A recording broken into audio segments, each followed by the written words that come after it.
चित्रकूट में मऊ के बियावल बालू घाट से भी जमकर ओवरलोड ट्रक में बालू भरकर रात और दिन मऊ के रास्ते प्रयागराज, प्रतापगढ़, बनारस जैसे बड़े शहरों पर बालू सप्लाई की जाती है।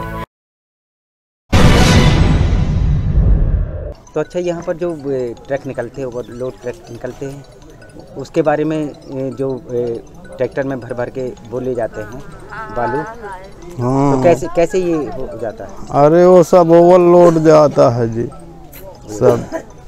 यहाँ तक कि रात में बीच नदी के जलधारा में पोकलैंड मशीन को उतार कर अवैध खनन को अंजाम दिया जाता है। क्या बात। अच्छा, ये यहाँ जो बियावल घाट में खनन चल रहा है, आपकी नज़र में क्या है? ओवरलोड भी जा रहे हैं गाड़ियाँ, और वो कीचड़ रास्ता जैसे नीचे जा रहे हैं जानवर, वहाँ रास्ते नहीं है पानी पिलाने वालों के लिए। और वापस अगल बगल बने गड्ढों को दिन में बालू से पाट दिया जाता है ताकि अधिकारियों की नजर इन अवैध गड्ढों पर ना पड़े।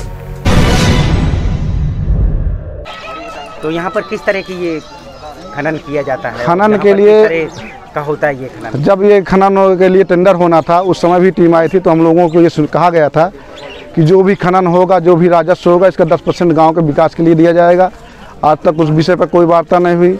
खनन में सबसे ज़्यादा परेशानी ये होती है कि जो यहाँ साधन आते हैं, चाहे वो ट्रैक्टर हो चाहे ट्रक हो, वो बहुत ही तेज़ रफ्तार में आते हैं। उससे आए दिन दुर्घटना की संभावना बनी रहती है। साथ ही साथ इस खनन की वजह से आम रास्ता भी परेशानी का कारण बनता है। लोग उस पार से आते हैं, रिश्तेदार आते हैं, या गांव वालों को भी जमुना जी स्नान करने या जानवरों को ले जाना होता, तो उसमें भी प्रायः कठिनाई होती है। इसके अलावा राजस्व की चोरी करने में मऊ ब्लॉक के तीर मऊ सिरावल में भी ऐसा ही हाल है, जहां रात दिन सरकार को करोड़ों राजस्व का चूना लगाया जा रहा है। कभी आप लोग ने जैसे कई बार इस विषय में मारकूट भी हुआ, कई बार जेल गए यहाँ के कम से कम 2-3 बार। अच्छा, तो गड्ढायुक्त सड़क करके सरकार की मंशा पर पानी फेरा जाता है। सबसे बड़ी बात यह है कि घाट पर लगे कैमरे अपना मुंह फेरे हुए हैं ताकि अधिकारियों को बेवकूफ बनाया जा सके। जब हमारे कैमरे उन अवैध खनन वालों की तरफ लगाए जाते हैं तो वो अपने चेहरे खंबे की तरफ करके काम करने लग जाते हैं। और इसी बालू घाट से ही बालू ओवरलोड ट्रैक्टर समेत ट्रक भी भारी मात्रा में निकलते हैं, जिससे रोडों की हालत 6 महीने में भी टिक नहीं पाती और राजस्व को लाखों का चूना लगा अधिकारी माल खाने में लगे रहते हैं।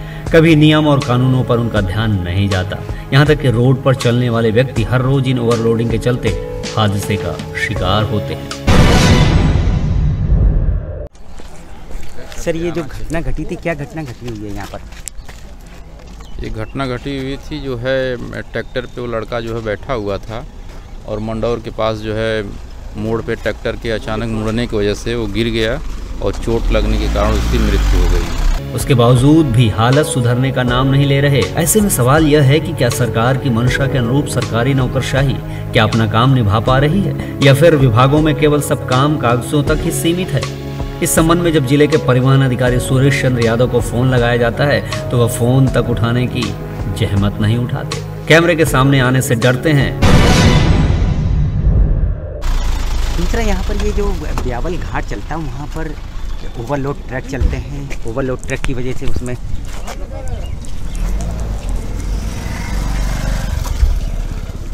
कारण यह है कि सब मोटी रकम के चलते ऐसे काले कारनामों को अंजाम दे रहे हैं, जिसमें छोटे बड़े सभी अधिकारी मोटी कमाई का मोटा हिस्सा लेकर सब काम चलने देते हैं।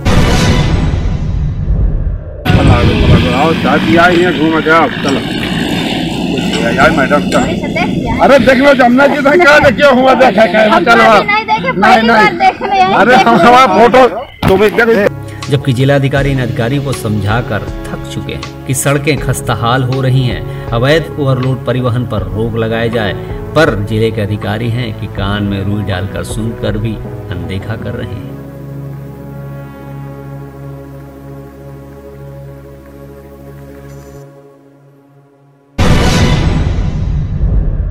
ये जो प्राविधान, अरे ये जो दुर्घटना घटी हुई है, मुख्य कारण क्या रहा इसका?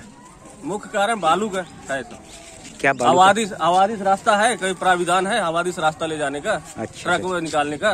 कौन आप सी बाईपास बनाइए। कौन सी घाट चलती है यहाँ पर? बियावल घाट है। जी। इतना जानते हैं कि आबादी से साधन जाने कोई रास्ता है? जी जी। आबादी से कोई है कि ट्रैक्टर जितना ले जाए आप लोग? अच्छा।